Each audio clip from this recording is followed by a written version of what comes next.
Every country on earth at the moment is reforming public education. There are two reasons for it.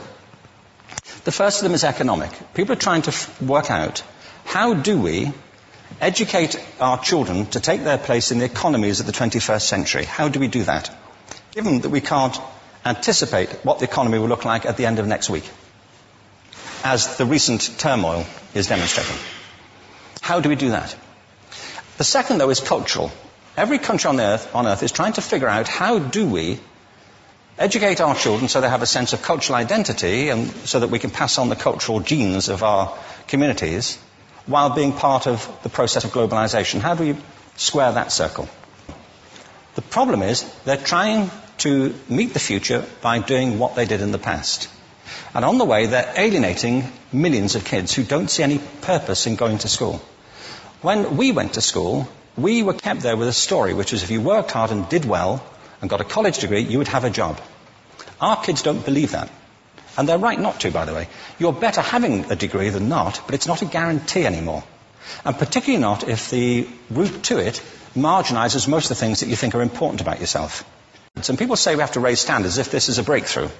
You know, like, really, yes, we should. Why would you lower them? You know, I mean, I haven't come across an argument that persuades me of lowering them.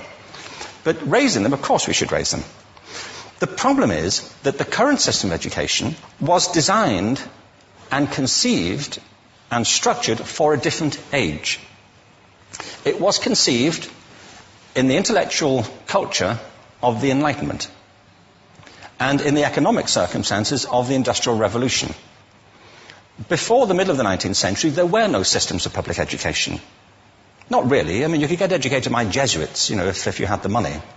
But public education, paid for from taxation, compulsory to everybody and free at the point of delivery, that was a revolutionary idea.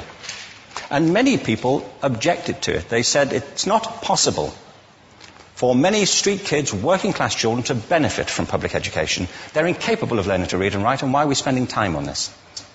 So there's also built into it a whole series of assumptions about social structure and capacity. It was driven by an economic imperative of the time, but running right through it was an intellectual model of the mind, which was essentially the Enlightenment view of intelligence. That real intelligence consists in the capacity for a certain type of deductive reasoning and a knowledge of the classics originally, what we come to think of as academic ability. And this is deep in the gene pool of public education, that there are really two types of people, academic and non-academic, smart people and non-smart people. And the consequence of that is that many brilliant people think they're not, because they've been judged against this particular view of the mind. So we have twin pillars, economic and intellectual.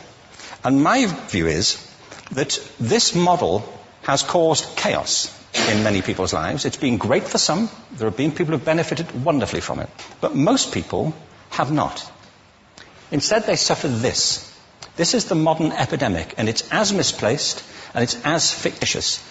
This is the plague of ADHD. Now, this is a map of the incidence of ADHD in America, or prescriptions for ADHD. Don't mistake me here. I don't mean to say there is no such thing as attention deficit disorder. I'm not qualified to say if there is such a thing. I know that a great majority of psychologists and paediatricians think there is such a thing. But it's still a matter of debate. What I do know for a fact is it's not an epidemic. These kids are being medicated as routinely as we had our tonsils taken out. And on the same whimsical basis, and for the same reason, medical fashion. Our children are living in the most intensely stimulating period in the history of the earth. They're being besieged with information and calls for their attention from every platform, computers, from iPhones, from advertising holdings, from hundreds of television channels. And we're penalizing them now for getting distracted. From what? You know, boring stuff at school, for the most part. It seems to me it's not a coincidence totally that the incidence of ADHD has risen in parallel with the growth of standardized testing. Now, these kids are being given Ritalin and Adderall and all manner of things, often quite dangerous drugs, to get them focused and calm them down. But according to this, attention deficit disorder increases as you travel east across the country. People start losing interest in Oklahoma.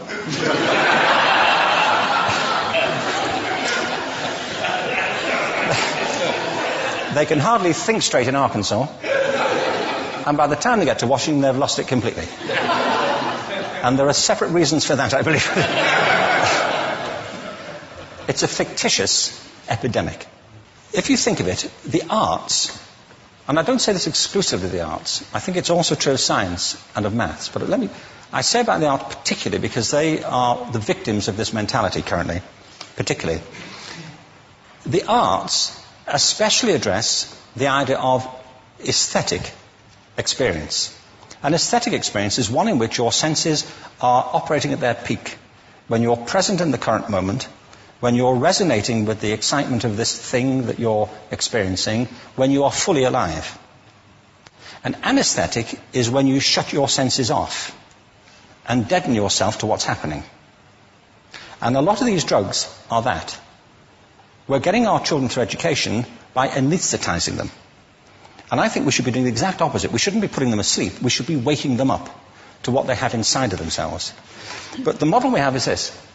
I believe we have a system of education that is modeled on the interests of industrialism and in the image of it. I'll give you a couple of examples. Schools are still pretty much organized on factory lines, ringing bells, separate facilities, specialized into separate subjects. We still educate children by batches. We put them through the system by age group. Why do we do that? Why is there this assumption that the most important thing kids have in common is how old they are? It's like the most important thing about them is their date of manufacture. You know what I mean? Well, I know kids who are much better than other kids at the same age in different disciplines, or at different times of the day, or better in smaller groups than in large groups, or sometimes they want to be on their own. If you're interested in the model of learning, you don't start from this production line mentality. It's essentially about conformity, and increasingly it's about that as you look at the growth of standardized testing and standardized curricula. And it's about standardization. I believe we've got to go in the exact opposite direction. That's what I mean about changing the paradigm. There was a great study done recently of divergent thinking. Published a couple of years ago. Divergent thinking isn't the same thing as creativity. I define creativity as the process of having original ideas that have value. Divergent thinking isn't a synonym, but it's an essential capacity for creativity.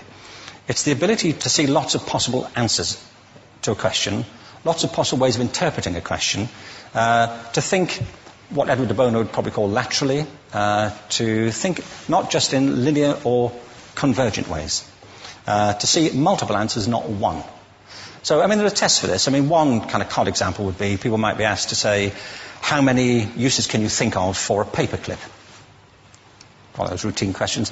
Most people might come up with 10 or 15. People who are good at this might come up with 200. And they do that by saying, well, could the paperclip be 200 foot tall and be made out of foam rubber? Does it have to be a paperclip as we know it, Jim? Now, there are tests for this, and they gave them to 1,500 people. This is in a book called Breakpoint and Beyond.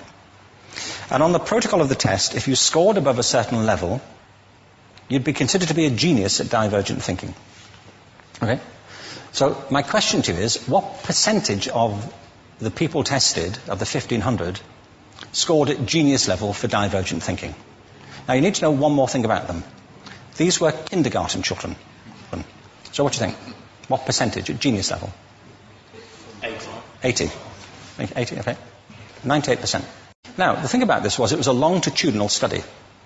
So they retested the same children 5 years later, ages of 8 to 10. What do you think? 50? They retested them again 5 years later, ages 13 to 15. You can see a trend here, can't you? Now, this tells an interesting story, because you could have imagined it going the other way, couldn't you? You start off not being very good, but you get better as you get older. But this shows two things. One is we all have this capacity, and two, it mostly deteriorates. Now, a lot of things have happened to these kids as they've grown up. A lot. But one of the most important things that happened to them, I'm convinced, is that by now they've become educated. They've spent 10 years at school being told there's one answer, it's at the back. And don't look.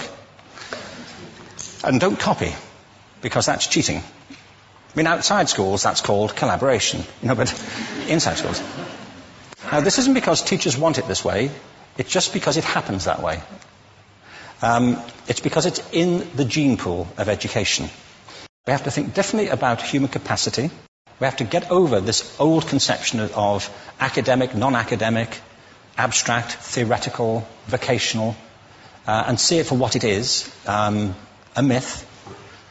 Secondly, we have to recognize that most great learning happens in groups, that collaboration is the stuff of growth. If we atomize people and separate them and judge them separately, we form a kind of disjunction between them and their natural learning environment. And thirdly, it's crucially about the culture of our institutions, the habits of the institution and the habitats that they occupy.